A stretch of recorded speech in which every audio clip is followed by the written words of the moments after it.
Hello children, இன்னைக்கு example 3.56 தான் பார்க்க போறோம். Consider the following information regarding the number of men and women workers in 3 factories, first, second and third. So இப்போ என்ன கொடுத்திருக்காங்க அப்படினா ஒரு 3 ஃபேக்டரியை வந்து கன்சிடர் பண்ணி அதுல வர்க் பண்ணியிருக்கிற men and women பத்தின டீடைல்ஸ் வந்து ஒரு டேபுலர் காலமா கொடுத்திருக்காங்க. அதாவது ஃபர்ஸ்ட் ஃபேக்டரியில வந்து 23 மென்னும் 18 விமெனும் வர்க் பண்ணாங்க. செகண்ட் ஃபேக்டரியில 47 மென்னும் 36 விமெனும் வர்க் பண்ணிருக்காங்க. தேர்ட் ஃபேக்டரியில 15 மென்னும் 16 விமெனும் வர்க் பண்ணிருக்காங்க அப்படினு ஒரு டீடைல் மாதிரி கொடுத்திருக்காங்க.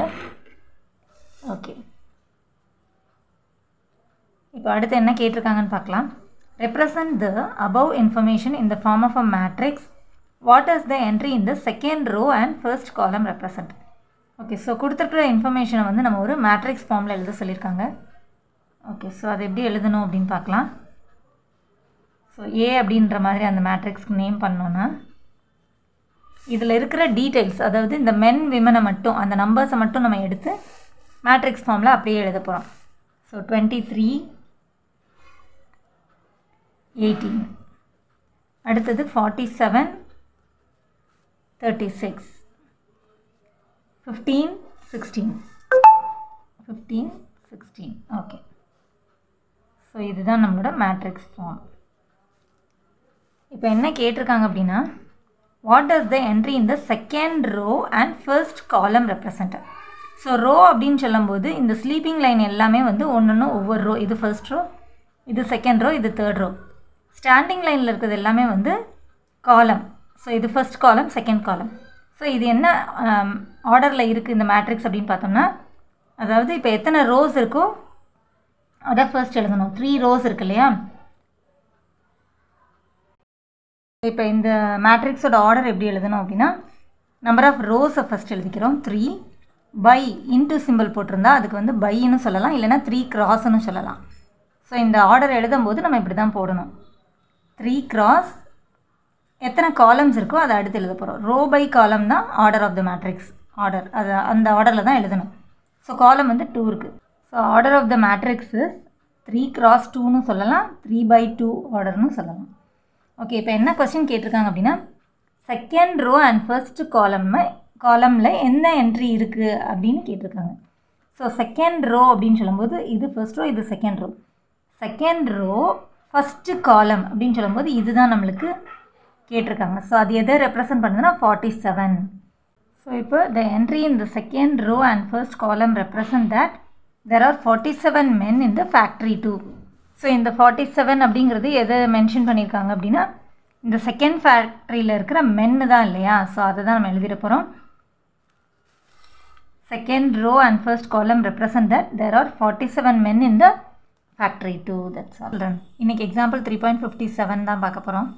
If a matrix has 16 elements, what are the possible orders it can have? So ஒரு மேட்ரிக்ஸில் வந்து டோட்டலாக 16 எலிமெண்ட்ஸ் இருக்குது அப்படின்னா அதோட பாசிபிள் ஆர்டர்ஸ் என்ன மாதிரிலாம் இருக்க முடியும் அப்படின்னு கேட்டிருக்காங்க. ஸோ இப்போ இதை எப்படி நம்ம கண்டுபிடிக்கணும் அப்படின்னா, இதோட ஃபேக்டர்ஸ் தான் நம்ம கண்டுபிடிக்கணும். 16 அப்படிங்கிற நம்பர் வந்து எதாலெல்லாம் நம்ம மல்டிப்ளை பண்ணும்போதெல்லாம் கிடைக்கும் அப்படிங்கிற மாதிரி பார்த்தோம்னா நம்மளுக்கு பாசிபிள் ஆர்டர்ஸ் கண்டுபிடிச்சிடலாம். இப்போ 16 எலிமெண்ட்ஸ் இருக்குதுன்னு வச்சுக்கோங்களேன். அப்போது அதை வந்து நம்ம எப்படி எழுதலாம்னா, இப்போ ஒரே ரோலையே வந்து 16ஐயும் அடுக்கிடலாம். ஸோ 1 2 3 4 5 6 7 8 9 10 11 12 அந்த மாதிரி 16 இருக்கிற மாதிரி ஒரே ரோல் எடுக்க முடியும் இல்லையா. ஸோ அப்போ இதை எப்படி எழுதலாம் அப்படின்னா,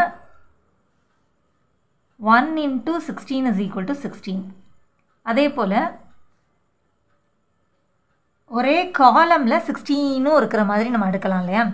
அப்போ 16 ரோஸ் கிடைக்கும் நமக்கு, இன்ட்டு 1 ஒரு காலம், அப்போ அதுவும் 16 தான் வரும். அதே போல் இப்போ 2ஆல் மல்டிப்ளை பண்ணும்போது நமக்கு எப்படி கிடைக்கும்னா 2 8s are 16 கிடைக்கும் இல்லையா. அதே போல் 8 2s are 16 தான். அப்போ 2 ரோஸில் 8 காலம்ஸ் வரும். ஸோ 2 ரோஸில் அடுக்கும்போது 1 2 3 4 5 6 7 8 1 2 3 4 5 6 7 8. ஸோ இந்த மாதிரி நம்ம அரேஞ்ச் பண்ணும்போது நமக்கு 2 ரோஸ் 8 காலம்ஸ் கிடைக்கும். அதே போல் இந்த மாதிரி 1 2 3 4 5 6 7 8 9 10 11 12 13 14 15 16. ஸோ இந்த மாதிரி அரேஞ்ச் பண்ணும்போது நமக்கு 8 ரோஸ் கிடைக்கும், 2 காலம்ஸில் அரேஞ்ச் ஆகும். ஸோ அடுத்து பார்த்தோம்னா 4 into 4 4 4s are 16 வருது இல்லையா. ஸோ அப்போ அதே மாதிரி 4 rows 4 columnsல அரேஞ்ச் பண்ணும்போது நமக்கு 16 எலிமெண்ட்ஸ் கிடைக்கும். ஸோ அப்போ இதுதான் நம்ம பாசிபிள் வேஸ். அப்போ இதை வந்து நம்ம ஆர்டரில் எப்படி எழுதணும் அப்படின்னா the possible orders are, so the possible orders of matrix are 1 cross 16, 16 cross 1, 2 cross 8, 8 cross 2 and 4 cross 4. அவ்வளோதான். So these are the possible orders. That's all. இன்னைக்கு example 3.58 தான் பார்க்க போகிறோம். Construct a 3 cross 3 matrix whose elements are A I J is equal to I squared J squared. So ஒவ்வொரு எலிமெண்ட்டும் வந்து I squared J squared அப்படிங்கிற மாதிரி இருந்துச்சுன்னா அந்த மாதிரி இருக்கும்போது ஒரு 3 cross 3 மேட்ரிக்ஸை கன்ஸ்ட்ரக்ட் பண்ணுங்க அப்படின்னு சொல்லியிருக்காங்க. ஸோ 3 cross 3 மேட்ரிக்ஸ் அப்படின்னா அது வந்து ரோ பை காலம் அப்படிங்கிற மாதிரி தான் இருக்கும் இல்லையா? அதே போல் தான் இதுலேயும் வந்து AIJ அப்படின்னா I அப்படிங்கிறது வந்து ரோ மென்ஷன் பண்ணியிருப்பாங்க, J அப்படிங்கிறது வந்து காலம். ஸோ இந்த மாதிரி ஃபஸ்ட்டு வந்து இதோட ஜென்ரல் ஃபார்ம் எழுதிக்கலாம். ஸோ ஒரு general form of 3 cross 3 matrix எப்படி இருக்குன்னா A11. ஸோ இது ஒன்று ஒவ்வொரு ரோ இல்லையா? இந்த ஸ்டாண்டிங் லைன் எல்லாமே ஒரு காலம். ஸோ ஒவ்வொரு எலிமெண்ட்டும் எப்படி இருக்குன்னா ரோ காலம். ஃபஸ்ட்டு 1 ரோ, அடுத்தது காலம், அதாவது A11. அடுத்தது வந்து ஃபஸ்ட்டு ரோவில் இருக்கிற செகண்ட் காலமில் இருக்கிற எலிமெண்ட், ஸோ A12. அடுத்து வந்து ஃபஸ்ட்டு ரோவில் இருக்கிற தேர்டு காலமில் இருக்கிற ஒரு எலிமெண்ட், ஸோ A13. இது வந்து செகண்ட் ரோவில் இருக்கிற எலிமெண்ட்ஸ் எல்லாமே வந்து A21, A22, A23 அப்படி போட்டிருப்பாங்க. அடுத்து தேர்ட் ரோவில் இருக்கிறது எல்லாமே வந்து A31, A32, இது செகண்ட் காலம் அப்படின்னு அர்த்தம். அடுத்து A33. ஸோ இந்த மாதிரி தான் வந்து அதோட எலிமெண்ட்ஸ் எல்லாம் இருக்க போகுது. ஓகே, ஸோ இப்போ நம்மளோட எலிமெண்ட்ஸ் எல்லாம் எப்படி இருந்துச்சு அப்படின்னு சொல்லியிருக்காங்கன்னா AIJ அப்படிங்கிற எலிமெண்ட் வந்து எப்படி இருந்ததுன்னா I ஸ்கொயர் J ஸ்கொயர்டுங்கிற மாதிரி வேல்யூ இருந்ததுன்னு சொல்லியிருக்காங்க இல்லையா? அப்போ இதில் இருக்கிற ஃபஸ்ட்டு எலிமெண்ட்டோட வேல்யூ என்னன்றதை நம்ம கண்டுபிடிக்க போகிறோம். So A11 is equal to, இப்போ IJக்கு பதிலாக 1 1ன்னு இருக்குது. So 1 squared into 1 squared, so that is equal to 1 ஸ்கொயர்டுங்கிறது 1 into திரும்ப 1 squared 1, so that is equal to 1. இப்போ அடுத்து வந்து A12ங்கிற எலிமெண்ட் எப்படி இருக்க போகுதுன்னு பார்க்க போகிறோம். A12 அப்படின்னு சொல்லும்போது I squared J squared, so 1 squared into 2 square, so that is equal to 1 ஸ்கொயர்டுங்கிறது 1, 2 ஸ்கொயர்டுங்கிறது 4, so that is equal to 4. இப்போ அடுத்து A13 is equal to 1 squared into 3 square, so that is equal to 1 into 3 squared is 9, so that is equal to 9. Okay, அடுத்து A21 is equal to 2 squared into 1 squared, so that is equal to 2 squared is 4 into 1 squared is 1, so that is equal to 4. அடுத்து A22 is equal to 2 squared into 2 squared, so that is equal to 2 squared is 4 into 2 squared is 4, and that is equal to 16. அடுத்து A23 is equal to 2 squared into 3 squared, so that is equal to 2 squared is 4, 3 squared is 9, so that is equal to 36. Okay, அடுத்து A31 is equal to 3 squared into 1 squared, and that is equal to 9 into 1, and that is equal to 9. A32 is equal to 3 squared into 2 squared, so that is equal to 9 into 4, and that is equal to 36. அடுத்தது A33 is equal to 3 squared into 3 squared, so that is equal to 9 into 9, that is equal to 81. So இப்போ இந்த matrix ஏவோட இது என்னவாக இருக்கும் அப்படின்னா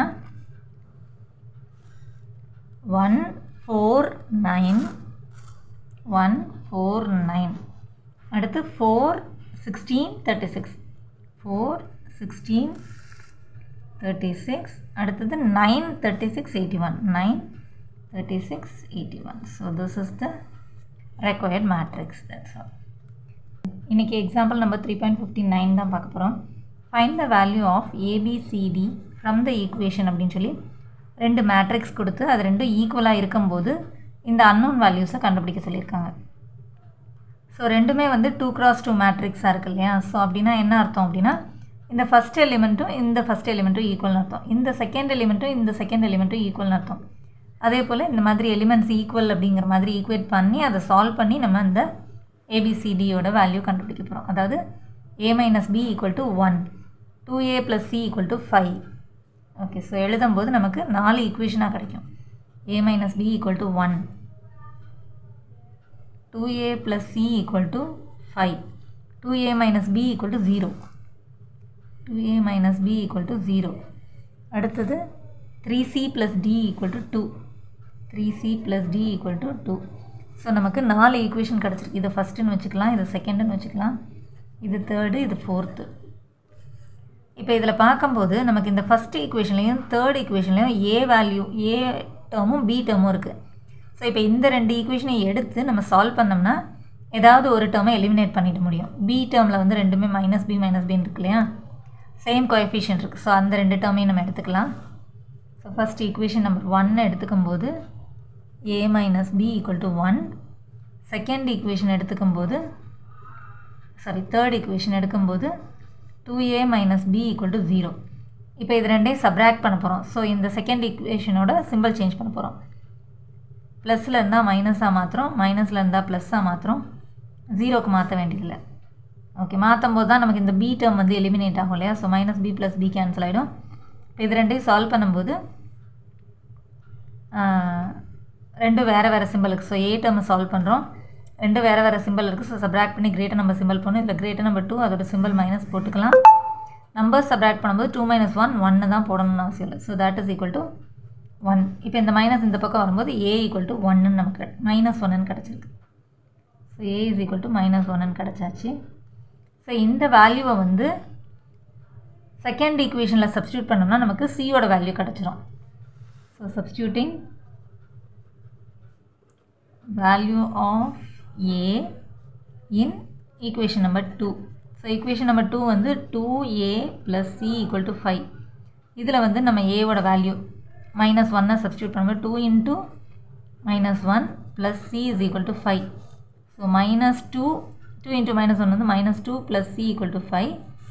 so c is equal to 5 இங்கே தான் இருக்குது. ஈக்குவல் டுக்கு பிஃபோரில் இருக்கிற மைனஸ் 2 ஈக்குவல் டுக்கு ஆஃப்டரில் வரும்போது ப்ளஸ் 2 மாறும். So c is equal to 5 plus 2 7ன்னு கிடச்சாச்சு.